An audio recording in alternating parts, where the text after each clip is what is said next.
திருவண்ணாமலையில் வாழ்ந்த சித்தர்கள் இந்த தண்ணியை குடிச்சு தான் உயிர் வாழ்ந்தாங்கன்னு சொன்னால் நம்புவீங்களா?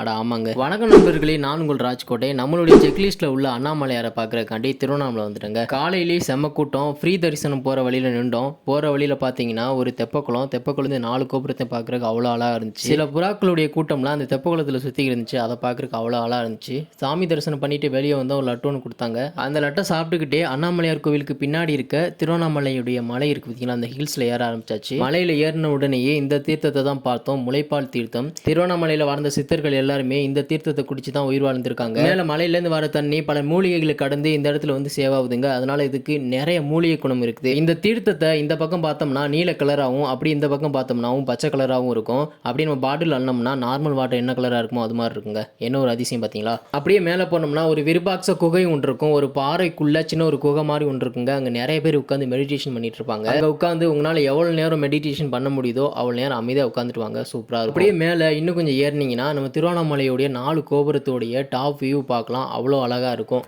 இன்னும் கொஞ்சம் மேலே போனோம்னா கந்தாசிரமம் இருக்கும். அங்கே ரமண மகரிஷியோட அம்மா முக்தி அடைந்த இடம் சொல்கிறாங்க. அங்கேயும் நிறைய பேர் உட்காந்து மெடிடேஷன் பண்ணிட்டு இருப்பாங்க. குறிப்பாக ஃபாரினர்ஸ் இருப்பாங்க. ஸோ இதுக்கு மேலே போகிறதுக்கு அலவுடு கிடையாதுங்க. அதனால் அங்கேயே ஒரு இடத்துல உட்காந்துட்டேன். அந்த அழகை ரசிச்சுக்கிட்டு அந்த மூலிகை காற்றெல்லாம் சுவாசிச்சுட்டு போகலாம் அப்படிங்க. அப்போ தான் அந்த மானை பார்த்தேன். அந்த மானு பாடு வந்து மேய்ஞ்சிக்கு இருந்துச்சு. நானும் கொஞ்ச நேரம் உட்காந்து வேடிக்கை பார்த்துக்கிட்டு இருந்தேன். திடீர்னு ஒரு ஆள் வரும், அது பாடு ஓடிடுச்சு.